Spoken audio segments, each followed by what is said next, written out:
परिचय क्या है? मैं सबसे पहले तो आप लोगों का स्वागत करता हूं। आप आए हमारे गांव में, आपका स्वागत है। और मैं सारौल से पूर्व प्रधान रहा हूं। इससे पहले मैं प्रधान था, अभी दूसरे हैं। तो सर, जैसे कि आज चुनावी माहौल चल रहा है और आपकी चारों तरफ चर्चा है कि आप चुनावी मैदान में दावेदारी करने जा रहे हैं, तो सर ऐसे वर्तमान की अगर बात की जाए तो क्या हालात अभी वर्तमान में बने हुए हैं? वर्तमान की स्थिति ये है कि जो हमारे कार्यकाल में हुआ, जो जनता जिस स्थिति से गुजर रही है, वो जनता ये चाह रही है कि चुनाव को 4 महीने के कल चुनाव हो जाए। ये स्थिति है आज के समय में गांव की। जनता बहुत परेशान है, किसी का कोई काम नहीं हुआ। जो हमारे कार्यकाल में काम हुए हैं, वो इस कार्यकाल में जो वर्तमान स्थिति है उसमें कोई काम नहीं हुए।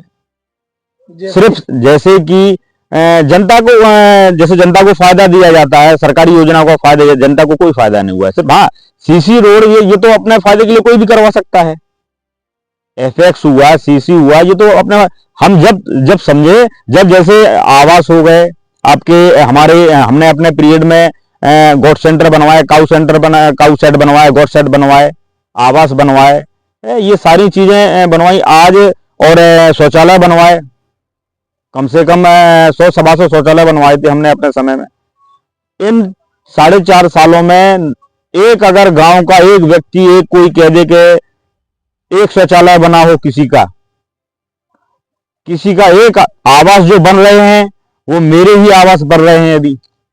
जो आपके कार्यकाल में मेरे कार्यकाल के आवास आज भी मेरे सिर्फ जो आदिवासी हैं, कुछ 4-5 आवास वो इस कार्यकाल के हैं। बकाया जितने भी आवास हैं वो मेरे कार्यकाल, मेरे पास की हुए आवास हैं, मेरे पीरियड के आवास हैं। वो मैं खुद पास करवाए थे जो आवास। और अभी जनता का एक भी पर्सनल काम, जो जैसे आवास हो गए आपके, जो अपनी देहाती भाषा में कहा जाए, जैसे छिज्जा घर हो गया, गज्जा घर हो गया, ये किसी के नहीं। हमारे कार्यकाल में जो 5 साल हमारा कार्यकाल रहा, उसमें छिज्जा घर भी बने हैं और गैया घर भी बने हैं और शौचालय भी बने हैं और सीसी भी डली हैं गांव में, सीसी डलवाई हैं, एपेक्स भी डलवाए हैं, ये सारे काम करवाए हैं। अच्छा, अगर बात की जाए, जो आज देखा जाता है हर गांव में है, साफ सफाई का मुद्दा। जी जी। तो आपकी ग्राम पंचायत में जो कचड़े घर बनाए गए, तो आपकी ग्राम पंचायत में बने हुए? हाँ, कचरा घर अभी बना है, लेकिन अभी उसमें कुछ तैयारी नहीं है। बना डला हुआ तो है, करीब शायद 6 महीने हो गए उसको बने हुए, लेकिन अभी तक चालू नहीं हुआ। अभी तक चालू नहीं हुआ वो। और अगर बात की जाए सफाई कर्मियों की, सफाई कर्मी का ये है कि आते हैं, कभी आते कभी नहीं आते, लेकिन आज की स्थिति ये है कि किसी गली में सफाई नहीं है।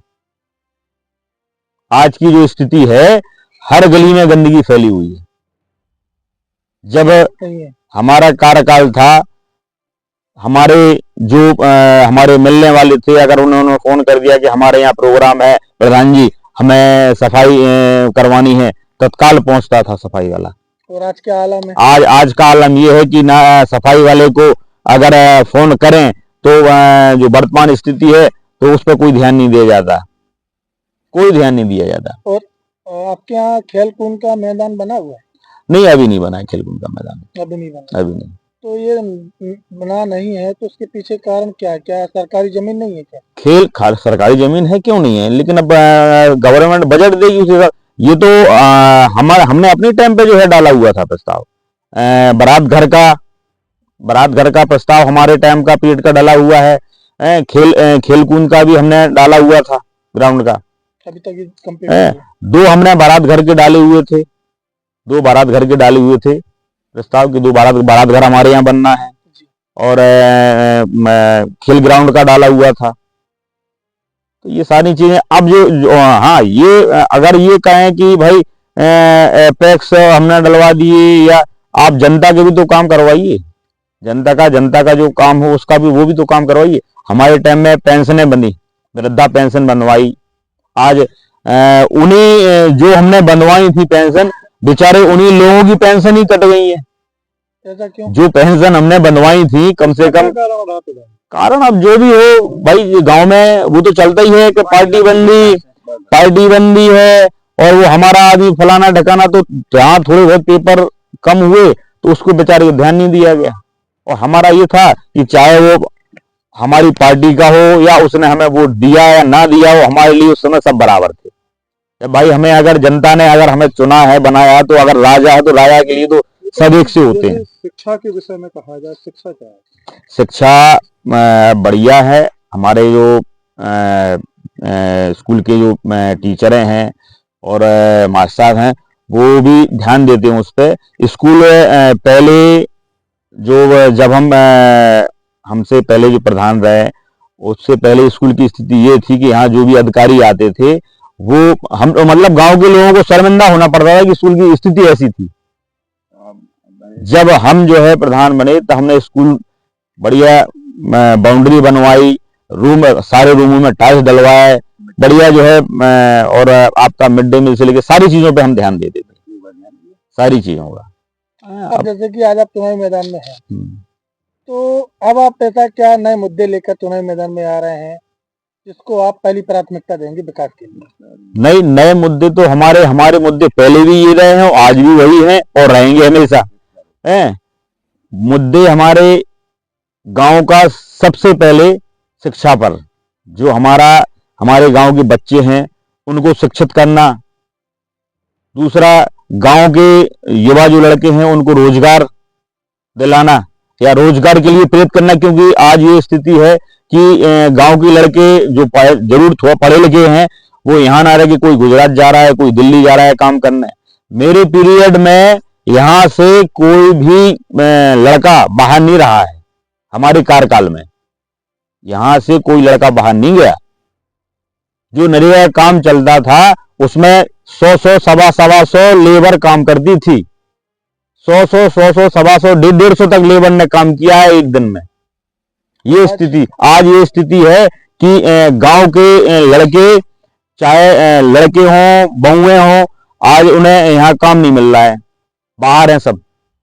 अच्छा, अगर बात की जाए अन्ना जानवरों को लेकर, तो अन्ना जानवरों के लिए क्या व्यवस्था है अभी वर्तमान में?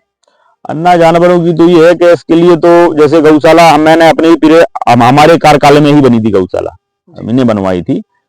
तो अब गौशाला की स्थिति, क्योंकि मैं तो वहां गया नहीं ना, मैं जाता हूँ। अब ये तो गांव वाले ही हमारी बता सकते हैं कि गौशाला की स्थिति क्या है। नहीं, आप जनता के बीच में जाते हैं, नहीं जनता के बीच में ग्रामीण आपसे बोलते तो होंगे, बताते तो होंगे। बिल्कुल बिल्कुल भाई, जैसे छूट जाती है रात में जी, किसी खेत में घुस गई, अब वो बेचारा शिकायत करने गया तो उल्टा उसी पे चढ़ गए। तो कई आदमी तो शिकायत करने नहीं जाते, रात में गाय जो है निकल जाती है। गौशाला से गाय को छोड़ दिया नहीं, अपने आप जैसे जाली वाली टूट गई या जो भी सांड वगैरह जो मजबूत होते तो वो अपने आप निकल जाते वो। तो अगर उसकी शिकायत की जाती है तो आदमी को दबा दिया जाता है कि नहीं भाई कहाँ निकली फलाना ढकाना। तो आदमी उस वजह से गलतपुर में आप लोगों के बीच के व्यक्ति हैं, पत्रकार साहब हैं, कितना बड़ा प्रकरण हो गया। उन्होंने थोड़ी गौशाला की दिखाई तो बस उनके ऊपर हावी हो गए। हाँ, तो इसलिए तो गौशाला की तो हर जगह स्थिति खराब है। अगर मान लिया आपको जनता आशीर्वाद देती है तो इस पर आप किस प्रकार कदम उठाएंगे? देखिए, जनता का हमारे ऊपर हमेशा आशीर्वाद रहा है। मैं ये जो चुनाव हारा हूँ उस समय मुझे कोरोना हुआ था, मैं एडमिट था हॉस्पिटल में। ना मैं गांव में आ पाया, ना मैं किसी के दरबार जा पाया। मेरी खबरवा दी गई कि वो तो जो है खत्म हो गए हैं। अच्छा, हाँ, खत्म हो गए। मेरी जो है गांव के ही लोगों ने, कुछ विरोधियों ने खबरवा दी कि वो तो खत्म हो गए, मरा हुआ रखे हैं अस्पताल में। तो थोड़ी भाई जनता तो ये देखती है कि भाई अब तो है नहीं है, वो तो मजबूरी रहती है। बिल्कुल। तो जनता का तो हमें आशीर्वाद हमेशा रहा। और रहेगा हमेशा। जनता का मैं एहसानमंद इतना हूं कि मैं मेरे ना होते हुए मैं किसी के दरवाजे नहीं जा पाया, और मुझे 265 वोट जनता ने दिए, मैं किसी के दरवाजे नहीं जा पाया, ना मैं किसी से बात कर पाया। तो चैनल के माध्यम से क्या कहना रहेगा आपका सभी ग्रामवासियों को? चैनल के माध्यम से मेरा यही कहना रहेगा मेरे समस्त ग्रामवासियों से कि आप लोग सोचिए समझिए और जात पात को छोड़िए। जात पात पर बिल्कुल मत जाइए कि हमारी बिरादरी ठिकानेबाजी।